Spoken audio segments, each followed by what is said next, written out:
Olá, seja bem-vindo. Está a começar mais uma edição do Negócio Norte. É assim às segundas-feiras, no canal 1 da televisão de Moçambique. Olhamos para o que está a acontecer no país, mas com particular atenção para as operações económicas e financeiras do que acontece nas províncias de Cabo Delgado, Niassa, Nampula e Zambésia. Seja muito bem-vindo. Assim, hoje estamos na última edição desta série de Negócio Norte. Acredito que tenha sido bom, não sei. Como é que tu fizeste, digamos, como é que olhaste para esta série de 12 programas? Foi uma experiência enriquecedora para mim pessoalmente. Procurei dar o meu melhor, partilhando com os telespectadores da TVM a minha opinião. Ok. Espero ter estado à altura do desafio que a TVM Seguramente. Pelos comentários que fomos recebendo, seguramente. Mas é um assunto que se calhar vamos deixar lá para o fim do programa. Assim, então hoje começamos com a notícia sobre o orçamento para 2017. Vamos então primeiro ver a reportagem, depois voltamos para os comentários.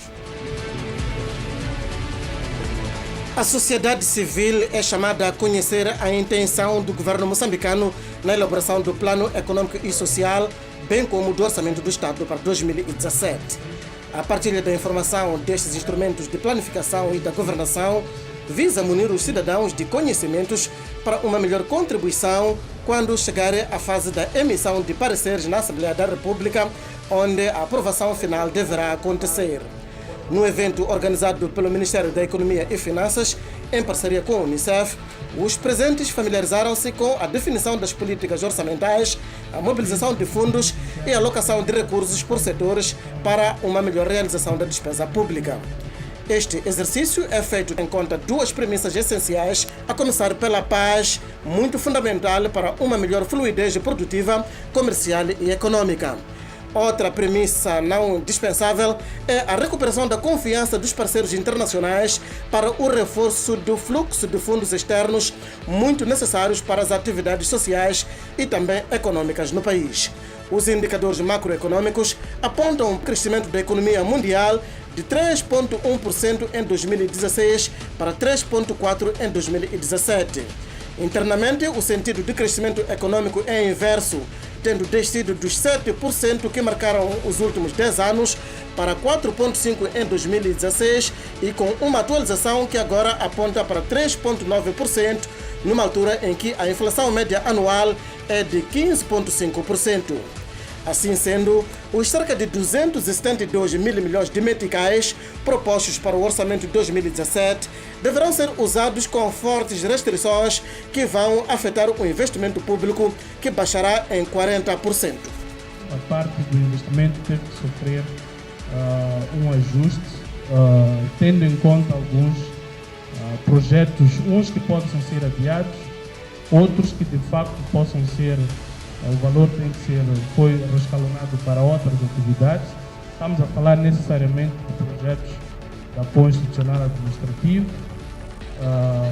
projetos de reabilitação, principalmente de edifícios públicos, projetos de construção e aperfeiçoamento também de edifícios de governo e alguns novos projetos que ainda não tendo iniciado este ano em 2017 e 2016 possam ser adiados para uma melhor oportunidade.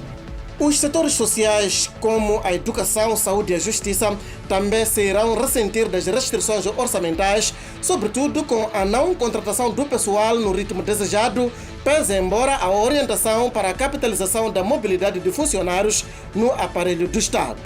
Os outros setores não têm estado a fazer novas aquisições e para colmatar alguma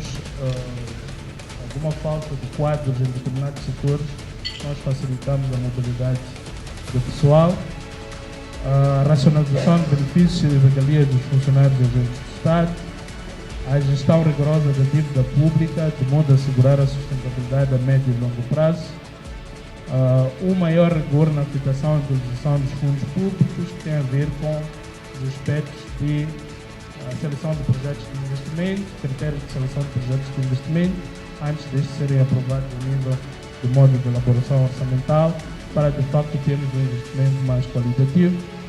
A redução de novos empregos no setor público e privado é outro desafio previsto no Plano Econômico e Social do próximo ano, cujas prioridades são a consolidação fiscal, a boa governação, a descentralização e a gestão sustentável de recursos.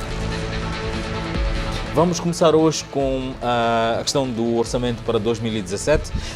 O Ministério das Finanças apresentou um orçamento com receitas na ordem de 186 mil milhões de meticais, despesas na ordem dos 272 mil milhões de meticais e um déficit de 85 mil milhões de meticais. Como é que se vai cobrir este déficit? Ou como é que olhaste para este orçamento para 2017 num cenário que todos nós conhecemos, num cenário de crise económica, digamos assim? Bom, eu tenho que confessar que de facto ainda não olhei com profundidade os números apresentados por esta proposta de Orçamento Geral de Estado. Os números, analisei-os superficialmente, esses números que tu apresentaste agora são números verdadeiros, de facto há uma receita prevista de cerca de 186 mil milhões de meticais, quando comparados com os 165 mil milhões do ano passado, que apareciam no orçamento ratificativo do ano passado. Portanto, há aqui uma subida na ordem dos 12%.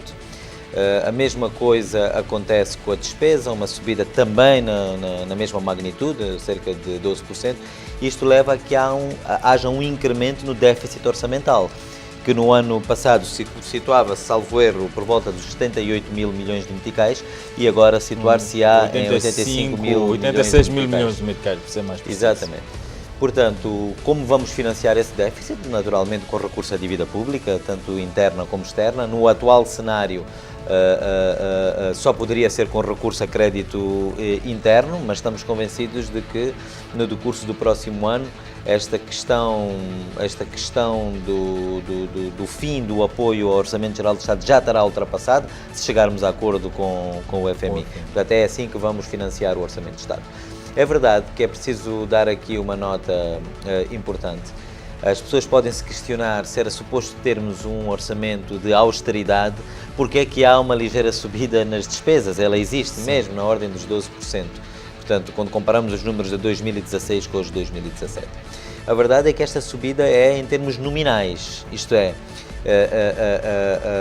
se levar em consideração o facto de que o metical se desvalorizou muito mais do que 12%, esta subida nominal das despesas, na realidade, constitui uma redução em termos reais, não em termos nominais.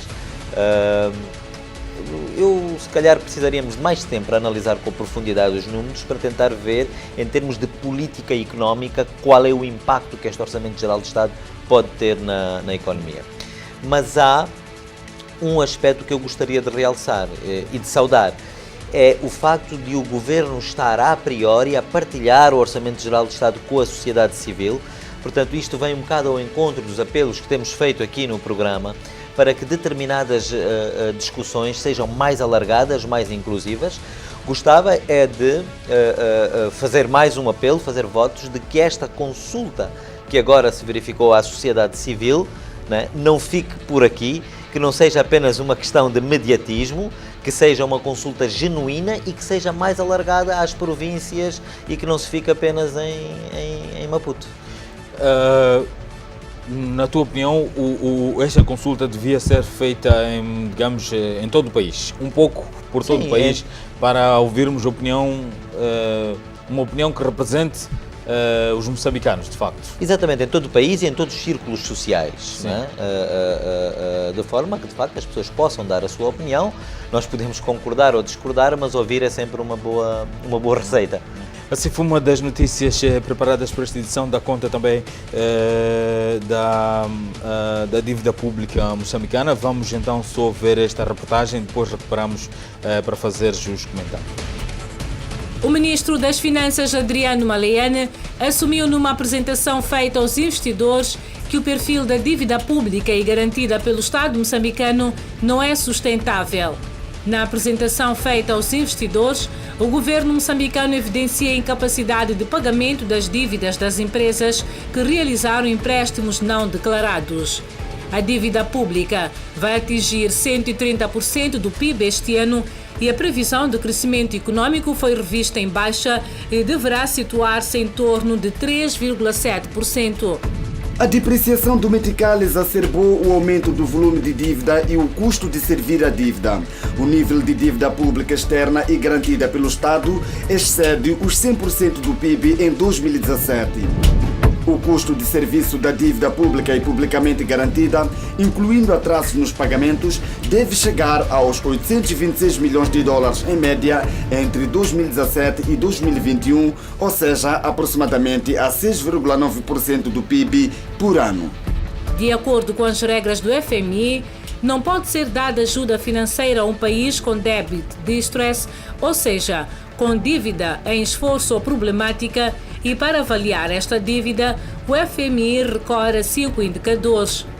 Atualmente, Moçambique não cumpre os 5 indicadores utilizados para avaliar a sustentabilidade da dívida. Para além da questão técnica da debit distress, Moçambique busca recuperar a confiança junto do FMI e dos credores internacionais por causa das dívidas não declaradas, sendo por isso que os credores internacionais exigiram a realização de uma auditoria externa para retomar as conversações com vista ao reinício da ajuda financeira. O ministro da Economia e Finanças assegura que há um progresso considerável na redação dos termos de referência da auditoria e confirmam que a auditoria vai focar-se na Ematum, Proíndicos e MAM. O objetivo do executivo moçambicano é retomar as relações com a FMI para estabilizar a economia e restaurar a confiança da comunidade internacional. Mas o governo assume que as discussões só podem recomeçar se Moçambique já não estiver na categoria de país com dívida em esforço, o que implica que as finanças e a dívida pública têm de estar numa trajetória sustentável.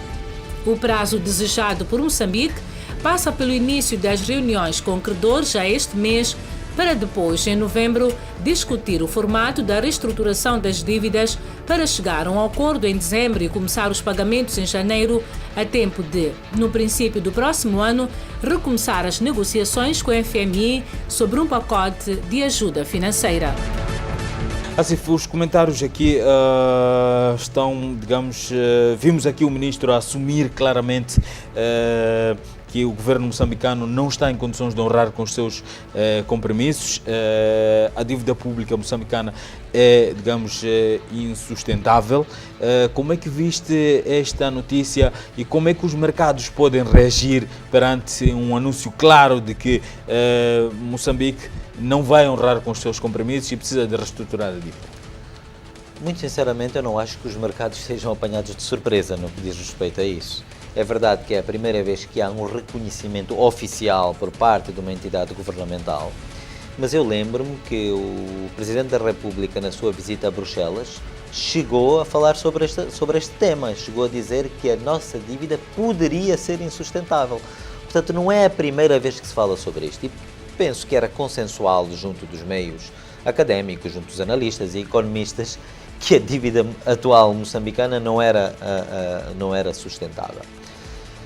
O que é preciso compreender é que para o FMI retomar o seu apoio financeiro a Moçambique, para além de resolvermos esta questão da credibilização e destas coisas que estão relacionadas com a auditoria das empresas e tudo isso, é necessário que tecnicamente as nossas contas reúnam um conjunto de condições sem as quais o FMI não irá intervir.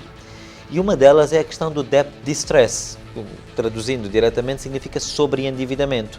O FMI não pode intervir numa economia que esteja, de acordo com determinados critérios de avaliação que eles têm, sobreendividada, isto é, em debt distress. E é preciso realmente tomar uma série de medidas que visem a que o país saia dessa situação de debt distress para o FMI poder então intervir. E uma das coisas que é preciso fazer é reestruturar a dívida junto dos credores internacionais. Ora, para fazer essa reestruturação, primeiro é preciso reconhecer que a dívida atualmente não é sustentável. É preciso chegar perto deles, reconhecer que estamos em problemas, não conseguiremos pagar, vamos fazer um plano de pagamento que seja mais consonante com aquilo que são as nossas possibilidades financeiras nos próximos anos. E eu acho que é isso que o Governo está a tentar fazer. Agora, é verdade que dá uma sensação de que estes passos que para mim eram perfeitamente óbvios e que tinham que ser seguidos mais tarde ou mais cedo, coloca-se a questão de porque é que não foram feitos mais cedo. Dá uma sensação que nós... adiamos um problema. Estamos sempre a adiar problemas, mas estamos sempre a reagir em vez de sermos proativos. Só quando estamos encostados às cordas, para usar uma expressão de boxe, não é? É que nós tomamos determinadas medidas. Portanto, eu acho que este reconhecimento da insustentabilidade da nossa dívida já podia ter sido feito há algum tempo. O processo de renegociação ou de negociação da reestruturação das dívidas já poderia ter sido iniciado, de forma que em janeiro, que é esse o nosso objetivo, termos em janeiro o FMI a começar a dar-nos o apoio financeiro, isso já fosse possível. Agora, eu duvido que com este timing, fazendo este reconhecimento apenas agora, que estamos muito próximos de novembro, que o período que falta até janeiro seja suficiente para concluir essas negociações. Mas vamos a ver, vamos pensar com otimismo. Esperemos que essa negociação de reestruturação esteja terminada para que efetivamente em janeiro o FMI possa intervir. Porque sem ter essas condições, sem ter alguns dos critérios que o FMI utiliza para avaliar o nível de debt distress em que o país se encontra, se alguns desses critérios não tiverem melhorado substancialmente até janeiro, essa intervenção do FMI ainda vai demorar mais algum tempo. Assim, tudo isto no final liga-se a uma coisa que é custo de vida que vai se agravando a cada dia. Sim, o custo de vida e quer dizer, mesmo que o custo de vida não se agravasse, como não temos crescimento económico, como não temos produção, como não temos emprego, mesmo que o custo de vida se mantivesse inalterado, a verdade é que se as pessoas não têm fonte de rendimento, não conseguem fazer face àquilo que são os seus compromissos, àquilo que são as suas necessidades. Sem dúvida nenhuma que nós vamos continuar nesta situação. Vamos continuar assim ou a situação vai se agravar? Refiro-me neste caso ao preço do consumidor. Muito sinceramente, eu acho que antes de melhorar ainda se vai agravar. Ainda vamos ter mais apertos. Não sei, provavelmente o Governo não pode dizer isto de forma direta, tem outras responsabilidades, mas eu acho que o povo moçambicano tem que se preparar de facto para passar uma grande travessia do deserto. Agora, há condições, ultrapassada essa fase, a tal pós-austeridade a que eu me referi repetidamente durante estes 12 programas, não é? Há condições para, depois dessa austeridade, de facto, o povo moçambicano começar finalmente a usufruir das imensas riquezas de que dispõe. Obrigado então, Asif. Vamos a outro tema previsto para hoje, mas vamos agora só refrescar o programa e voltamos no instante. Asif, na última semana também tivemos notícias, podem-se considerar boas e más, dependendo do ângulo em que a questão estiver a ser vista, mas tivemos o Banco de Moçambique, na sua primeira intervenção, o Dr. Rogério Zandamela apresentou aqui um agravamento das taxas diretoras. Já vínhamos comentando esta questão das taxas diretoras que vai retrair a economia. Como é que viste isto? Olhando para o facto de ser, o Dr. Zandamela na sua primeira intervenção pública. Não, vamos lá ver. A minha opinião sobre a utilização de instrumentos de política monetária para atacar o problema da crise económica que enfrentamos é subejamente conhecida, eu já a manifestei aqui no programa várias vezes. Portanto, eu estou convencido de que o aumento das taxas diretoras não era de forma alguma desejável, não é? Nem este, nem o anterior. Mas é a única alternativa que temos? Portanto, só para terminar, sim, dizia que não é desejável, mas era previsível, infelizmente. Isto porquê? Porque claramente nós comentamos também sobre isto em programas passados, nós tivemos que ceder à pressão do FMI para seguirmos o modelo económico que é defendido pelo FMI, não só em Moçambique, mas quase em todos os países em que eles têm intervenção. E esse modelo económico privilegia a resolução do problema financeiro em primeiro lugar, mesmo que seja em detrimento do problema económico propriamente dito. Portanto, o FMI... Sem querer quebrar aqui o teu fio de pensamento, peço para depois explicares essa diferença. Claramente, o problema económico e o problema financeiro. O que o FMI privilegia é garantir que o país passe a ter condições para servir a sua dívida aos credores internacionais. Portanto, está, de certa forma, ao serviço dos interesses do grande capital financeiro internacional. E para isso é preciso estancar, de facto, a desvalorização da moeda e garantir que hajam dentro do país recursos financeiros que permitam fazer esse serviço da dívida. E não estão, neste momento, preocupados com a resolução do problema económico propriamente dito, com o bem-estar das populações, com o crescimento do país. Não é essa a prioridade do FMI, nem aqui, nem em nenhuma parte do mundo onde eles estão chamados a intervir. Ora, tendo o governador do Banco Central sido nomeado por clara indicação do FMI, ou não tendo sido por clara indicação do FMI, é pelo menos um homem com passado do FMI, né? Estávamos à espera que, de facto, ele introduzisse este tipo de medidas, independentemente de acharmos, e acho que não estou sozinho nesta opinião, de acharmos que essas medidas vão estrangular mais ainda o processo de crescimento económico do país. Portanto, não era desejável, mas era previsível. Portanto, há bocado fazias uma questão sobre qual é a diferença entre o problema financeiro e o problema económico. Portanto, o problema financeiro é um problema de liquidez, é de haver dinheiro. Muitas vezes nós podemos estar agora trazendo, para permitir que esta explicação seja mais perceptível por parte da audiência, vou trazer aqui o mundo corporativo. Nós podemos ter empresas que estão a ter prejuízos constantemente, mas que têm liquidez, que têm dinheiro e que vão fazendo face aos seus compromissos, pagando os salários e não sei o que, mesmo estando a experimentar prejuízos. Portanto, estas empresas têm uma boa situação financeira, vá lá, mas não têm uma boa situação económica porque estão a ter prejuízos. Não é? Então, neste caso, o FMI para o nosso país está a privilegiar a resolução do problema financeiro. Isto é, quer garantir que haja liquidez para fazer face ao serviço da dívida e não se preocupa, de facto, com a questão estrutural, económica, que pode, enfim, melhorar o bem-estar do povo moçambicano. Ok. Asif, passamos para outra notícia que também mexeu um bocadinho aqui com a sociedade nas últimas 2 semanas. Foi a nomeação da nova ministra dos Recursos Minerais. Sentiu-se alguma agitação em diferentes círculos de opinião. E qual é a tua opinião? Como é que olhaste para isto? Como é que recebeste esta notícia? Bom, não, o setor de recursos minerais e energia é e vai sendo cada vez mais um setor fulcral para o desenvolvimento do nosso país, isso sem dúvida alguma. É um setor que envolve a necessidade de termos uma grande visão estratégica de longo prazo, não é?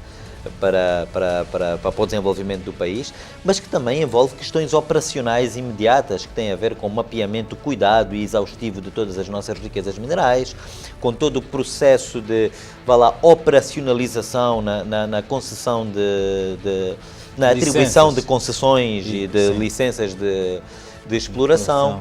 Portanto, é um setor que envolve grandes desafios. Portanto, estou em crer que a nomeação do ministro para este setor teria que levar em consideração, enfim, todos estes fatores. E ainda mais, quer dizer, com a questão do petróleo e gás, há necessidade do lado de Moçambique, termos um interlocutor à altura para desenvolver negociações com grandes multinacionais, não é? Que tenha esta capacidade de lidar com negociadores... Grupos de pressão, grupos de lobbies... Exatamente. E tem que saber lidar com negociadores extremamente ferozes por parte da comunidade internacional. Sim. Portanto, estávamos à espera da nomeação do ministro que tivesse o perfil para fazer face a todos estes desafios. Eu não conheço pessoalmente a doutora Letícia, portanto a informação que eu tenho advém se calhar das mesmas fontes, dessa agitação que se viu na sociedade e nas redes sociais e não sei o quê. Neste momento eu acho, nós que temos este privilégio de ter tempo de antena e de intervir publicamente e de sermos ouvidos por milhares de pessoas, temos que ter alguma cautela na nossa intervenção pública, de forma a não incendiar ânimos, às vezes sem razão nenhuma. Portanto, não vale a pena estarmos neste momento a fazer condenações antes do julgamento. Temos que dar o benefício da dúvida. O chefe de Estado que fez a nomeação... Pode ter até cartas que nós não temos. Exatamente, pode ter informação, pode ter conhecimento de causa, pode ter informação da qual nós não dispomos.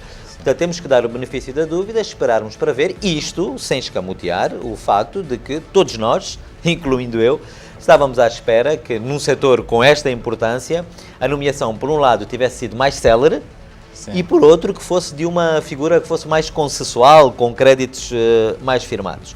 Mas o facto de não ter sido assim não é necessariamente indicador de que a Ministra não terá capacidade. Vamos esperar para ver e vamos fazer votos, principalmente, para que estejamos todos errados e que ela, de facto, consiga fazer um excelente trabalho. Ok. Asif, o outro tema preparado para hoje dá conta de também notícias pouco abonatórias na relação bilateral entre Moçambique e o Brasil. Tivemos notícias que dão conta de cancelamentos de financiamentos, como por exemplo para a construção da barragem de Moamba Major, de cerca de 320 milhões de dólares que deviam ser financiados pelo Brasil, foi cancelado. Há um reconhecimento agora pela Embraer de ter feito operações menos transparentes que envolvem Moçambique e por isso pagou cerca de 200 milhões de dólares nos Estados Unidos da América de multa, que inclui o nome de Moçambique aí no meio nessa operação. Como é que tu recebeste essa notícia e outras que estão a chegar que envolvem o nome de Moçambique nesta relação com o Brasil? Digamos que nós estamos, de certa forma, a sofrer também as consequências da operação Lava Jato, levada a cabo no Brasil. Naturalmente que não vi com agrado, não são notícias boas, não se pode considerar que essas notícias sejam boas para o nosso país, principalmente porque envolvem casos de corrupção que não são nada abonatórios para este processo de credibilização em que nós supostamente estamos envolvidos neste momento.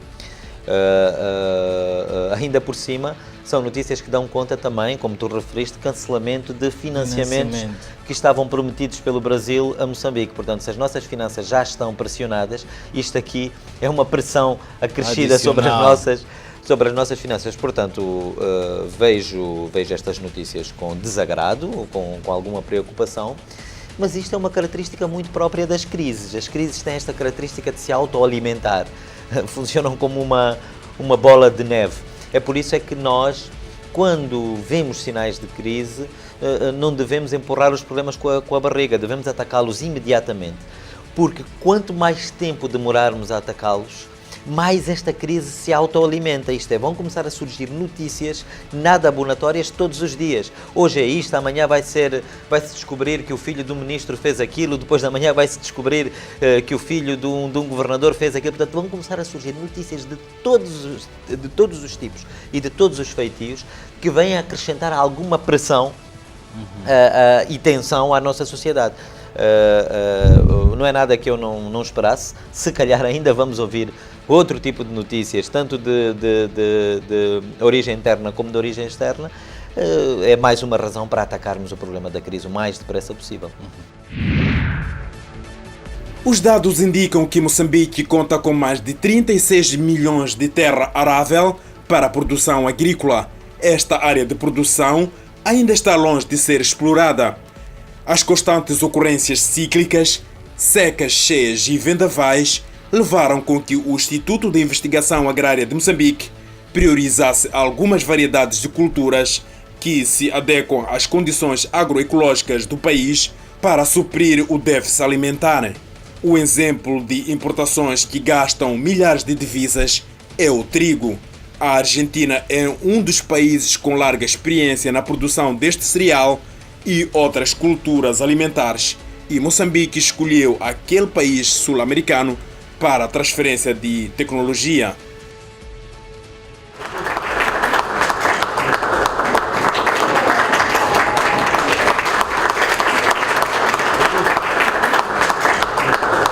Não temos semente local como tal. E é isto que precisamos, nas parcerias. Precisamos primeiro desenvolver uma boa indústria de semente de trigo, termos a semente disponível, né? Termos a semente básica, depois temos a semente certificada, para depois termos produção massiva, uma produção em grande escala. Produção em grande escala. Neste momento só existem alguns núcleos de produção e nós precisamos de fazer isso em grande escala. E associar todo o conhecimento que já existe, para que a produção seja de fato significativa. Numa primeira fase, serão lançadas em 20 hectares variedades de trigo vindo da Argentina.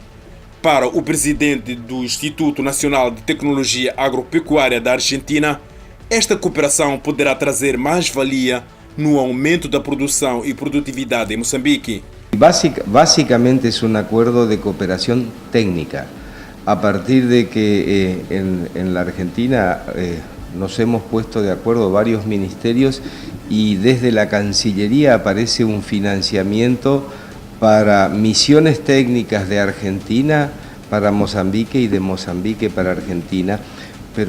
Y yo quiero poner en valor una cosa antes de continuar, que todo lo que hagamos en producción obviamente que es muy importante o tiene su importancia el recurso financiero, pero también tiene una importancia superlativa el conocimiento. Com os 3 anos de transmissão de tecnologia e lançamento de novas variedades vindos da Argentina, o Instituto de Investigação Agrária de Moçambique vai mobilizar mais agricultores para garantir a expansão da produção de trigo no país. Ok, Asif, temos também uma boa notícia, digamos assim. Moçambique e Argentina acabam de assinar um acordo para a produção massiva de trigo em Moçambique. Este recurso estratégico para a nossa, que é base da alimentação, pode-se considerar base da alimentação em Moçambique. Que comentários em relação a isto? Bom, quer dizer, os economistas, analistas, comentadores podem discordar em muita coisa quando fazem a análise da nossa atual situação económico-financeira. Mas há uma coisa em que todos eles concordam, acho que é uma questão consensual, é que o país precisa de aumentar a produção e a produtividade. Portanto, tudo o que sejam políticas orientadas nesse sentido são de se saudar. Portanto, ter assinado um acordo com a Argentina para massificar a produção do trigo é, no fundo, uma forma de fazermos transferência tecnológica e de know-how, que nós não temos presentemente. Pelo que me consta, nós temos condições climatéricas para a produção do trigo. Portanto, vamos importar tecnologia de países que têm mais experiência nessa produção para ver se conseguimos começar a produzir trigo. É que, além de tudo, trata-se, como tu referiste, de uma cultura estratégica, em que nós importamos milhões e milhões de dólares anualmente, né? Exercendo uma pressão acrescida até sobre a nossa balança de pagamentos. Se pudermos, daqui a uns anos, substituir essas importações, né, diminuíamos a pressão sobre a nossa balança de pagamentos. Por outro lado, controlávamos melhor... Exatamente, e controlávamos melhor a questão do custo de um produto que, como disseste, é estratégico para as populações moçambicanas. Sim, e muitas vezes este produto, quando sofre algum agravamento. Aliás, vimos alguma pressão quando os panificadores disseram que tinham que agravar o preço do pão. Dá origem a tensões sociais. Sim, dá origem a tensões sociais. Então vale a pena investir seriamente, já que temos condições. Exatamente, vale a pena, mas agora é preciso também garantir que de facto não se trata apenas de assinaturas de acordos e que de facto passemos do discurso para a prática e que realmente daqui a uns anos consigamos ter trigo produzido em quantidade suficiente dentro do nosso país, de forma a que seja necessário cada vez menos importações deste produto.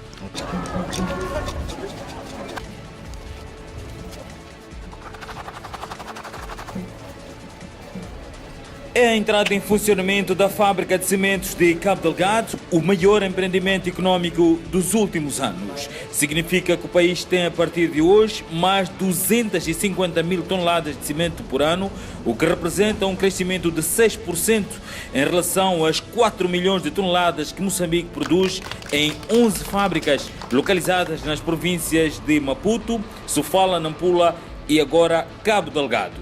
Localizada a cerca de 10 km da cidade de Pemba, esta é a segunda fábrica de cimento que entra em funcionamento no mercado nacional num espaço de 2 anos, o que prova o sucesso da política e estratégia da industrialização em Moçambique. A política e estratégia industrial 2016-2025 coloca o setor de minerais não metálicos, no qual o cimento faz parte, como um dos setores prioritários a ser desenvolvido de forma a maximizar as ligações empresariais, as oportunidades crescentes de emprego e a redução da dependência das importações. A disponibilidade e abundância da matéria-prima, como calcário, argila e gesso, e a subsequente adição de valor a esses produtos pode contribuir para incrementar as oportunidades ajusantes, como são os casos de transporte, indústria de embalagens, energia, etc. Entre 2010 a 2015, com a construção das 11 fábricas que o país dispõe, a capacidade de produção de cimento no mercado nacional subiu cerca de 197%. Segundo o Presidente da República, a outra grande prioridade é aproximar as indústrias desta natureza aos centros de consumo para reduzir o custo dos materiais de construção, como é o caso do cimento. Mais de metade do universo das fábricas de cimento, portanto 6, encontram-se localizadas na província de Maputo, estando as restantes 5 distribuídas pelas províncias de Sofala e Nampula. Apraz-nos sublinhar que foi aumentada substancialmente a capacidade de produção nacional em cerca de 197%. Hoje, cerca de 72% do cimento que é utilizado no nosso país é produzido internamente. Olhando para o passado como referência, temos motivos para estarmos encorajados com os passos dados, embora ainda não estejamos satisfeitos. O fato de estarem em construção mais 2 fábricas de cimento na província de Maputo, aliado a vários projetos que estão na fase de estudo, incluindo para as províncias do Norte e do Centro, cimenta a nossa convicção de que não está muito longe o dia em que vamos erguer todas as infraestruturas nacionais na base do cimento produzido no país.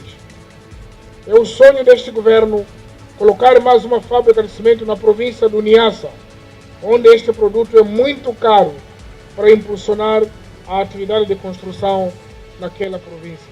Na fase de construção, a fábrica de cimentos de Cabo Delgado empregou cerca de 400 trabalhadores e agora mais de 60 nacionais têm um posto de emprego assegurado. Este investimento testemunha a vigorosidade da cooperação econômica entre a República de Moçambique e a República Popular da China no âmbito do reforço da capacidade produtiva, onde o setor privado está enxergando e a explorar as oportunidades de negócios existentes. Durante a nossa estadia na República Popular da China, encorajamos aos investidores Bing Chen, Shenyua Liu e Wei Liu para acreditar no ambiente de negócio em Moçambique e hoje confirmamos a sua determinação e saudamos. Atualmente, o saco de cimento de 50 kg custa na cidade de Pemba cerca de 550 meticais. Segundo o Ministro da Indústria e Comércio, as 250 mil toneladas por ano que a Cimentos de Cabo Delgado vai colocar no mercado nacional vai igualmente obrigar à redução dos preços. O benefício direto para a população é preços mais acessíveis, dado que a proximidade do mercado, o facto de não termos, no caso de Cabo Delgado, ter que trazer muita quantidade de cimento de Cabo Delgado, da província de Nampula, de Nacala especificamente, irá permitir maior competitividade, portanto, e preços mais baixos. Nós esperamos que os preços a serem praticados, conforme a conversa que tivemos com o gestor, sejam mais baixos do que os atualmente vigentes na província de Cabo Delgado. O que é que eles prometeram? Por exemplo, em Cabo Delgado o cimento vai ser vendido... Vai ser mais barato. Vai ser mais barato. Há um indicativo por volta de 400 e tal meticais. 30,2 esse cimento é 450. Então, outro 42,5 é 480. Seguimos então para outro tema previsto para esta edição do Negócios da Norte. A reportagem que acabamos de ver dá conta da fábrica de cimento, inauguração de uma fábrica de produção de cimento aqui na província de Cabo Delgado. Vimos o presidente a dizer que, bom, isto é resultado do sucesso da política de industrialização do país, mas também destes lobbies, que ele apelidou de diplomacia económica, que vai fazendo um pouco pelo mundo. Como é que recebeste esta notícia? E também gostaria que fizesses aqui alguma referência ao facto de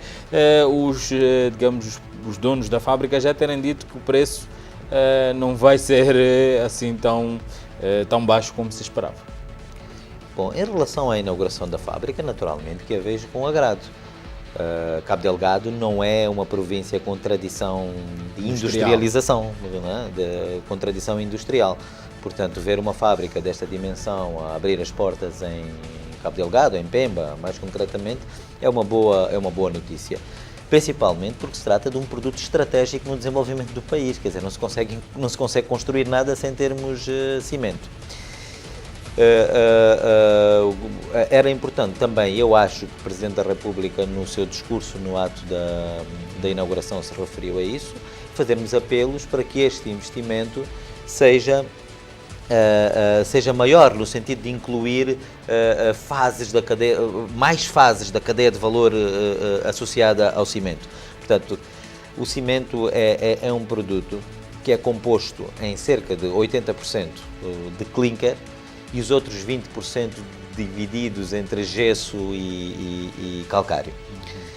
Portanto, o clinker ainda não é produzido em Moçambique, portanto 80% da componente principal, do cimento ainda é importado. Portanto, se conseguirmos trabalhar no sentido de passarmos a produzir clinker dentro de Moçambique, o que é possível, porque nós temos a matéria-prima para o fazer e até teremos mais energia disponível para o fazer, porque de facto é uma indústria que consome muita energia, mas que é, na maioria dos casos, pelo mundo fora, essa energia costuma ser o carvão, e temos carvão em Tete. Portanto, era fazer este apelo para que de facto houvessem investimentos também na produção do clinker. Quanto à questão do preço, nós precisamos de ver uma coisa, não há milagres. E o setor privado está aqui para fazer lucro. Só assim, só fazendo lucro é que o setor privado pode contribuir para o desenvolvimento do país. Portanto, a questão da responsabilidade social são coisas acessórias, mas o principal objetivo do setor privado é fazer lucro. Ora, se nós continuamos a ter, se 80% da matéria-prima que compõe o cimento continua a ser importada. E importada para um porto como o de Pemba, que não tem a mesma facilidade de acesso que têm, por exemplo, os portos de Nacala, da Beira e de Maputo, não é previsível que o preço vá baixar muito. Há de haver, de facto, algum abaixamento do preço, mas não é previsível que o preço vá baixar muito. O que é de saudar na abertura desta fábrica é que, pelo menos, a disponibilidade do cimento deixará de ser um problema. Passaremos a ter cimento acessível aqui perto. Portanto, independentemente do preço. Pois, não, mas o que eu queria dizer é que a grande expectativa era essa, estando aqui... Não, muitas vezes o agravamento de preço do cimento tem a ver com a disponibilidade. Quando há falta de um produto, o mercado funciona assim, aumenta. Sim. Portanto, esse tipo de subida de preço vai deixar de existir, como é óbvio, porque passamos a ter cimento disponível permanentemente. Mas a questão dos custos de produção, a questão da desvalorização do metical continua a ser um elemento que pressiona o custo de produção do cimento e que vai levar a que, de facto, o abaixamento não seja tão drástico quanto ao que se espera. Okay. Assim, é preciso sermos realistas sim, nesta... Não vale a pena estar a criar junto das pessoas expectativas que não vão ser concretizadas. Aliás, vimos, acho que nesta reportagem sim, a gestora da fábrica anunciou o preço. E quando a gente vê esse preço, aquele é o preço de fábrica, portanto, quando a gente olha para aquele preço, vê que não há uma grande diferença com o preço que tem sido praticado atualmente no mercado. Sim, mesmo tendo em conta que está a ser produzido aqui, o que está no mercado neste momento vem cerca de 500 km daqui. Né? Exatamente. Sim, vem a cerca de 500 km daqui. Temos esse custo de transporte, mas que é muitas vezes mais do que compensado pelo facto de o clinker que vem para Cabo Delgado vir pelo Porto de Pemba. Portanto, eles também têm um custo de transporte de clinker maior do que o que têm as fábricas que estão em Nacala, ou que estão em Beira, ou na Beira, ou que estão em Maputo. Portanto, essa parte, a poupança que nós eventualmente teríamos pelo facto de não termos que transportar cimento, produto acabado, de Nacala para Pemba, fica de certa forma corroída, não totalmente, mas de certa forma corroída pelo facto de estar-se a pagar mais pelo transporte de clinker para o Porto de Pemba. Mas é mesmo tendo em conta que são apenas 10 km? Não, mas não me refiro ao transporte dos 10 km do Porto para a fábrica. Refiro-me ao custo de transporte da origem do clinker para Pemba é superior ao custo de transporte da origem do clinker para Nacala. Ok, está esclarecido. Assim, então, esta última edição desta série do Negócio Norte fica por aqui. Queria um pouco ouvir o teu ponto de vista. Não, como dizia no início do programa, foi uma experiência extremamente enriquecedora para mim. Espero ter estado à altura que o desafio que a TVM me colocou. Recebemos, de facto, muitas críticas positivas, algumas negativas, mas sempre com intuito construtivo. O programa. Penso que chegou a altura, de facto, de dar lugar a outro formato de programa, a outros comentadores, e quem sabe a outros apresentadores também. É verdade. Mas agradeço à TVM a oportunidade que me deu. E quero agradecer também a ti pessoalmente, aos cameramans, ao editor do programa, ao Américo. Foram todos impecáveis comigo durante estes 7 meses e meio e 12 programas. Foi para mim um privilégio trabalhar convosco. Obrigado. Fica por aqui então esta edição do Negócio Norte. Fica também por aqui esta série de 12 programas que estavam preparados para lhe trazer a situação económica e financeira que se vive no país, com um olhar particular para aquilo que acontece nas províncias de Cabo Delgado, Niassa, Nampula e Zambésia. Seguramente voltaremos em outras ocasiões, provavelmente também com outro formato do Negócio Norte ou de outro programa. Foi para nós um prazer tê-lo a acompanhar este nosso programa às segundas-feiras, semana sim, semana não, aguentando até as 22 horas para então conferir as notícias que passam aqui no programa. Então, até a próxima oportunidade.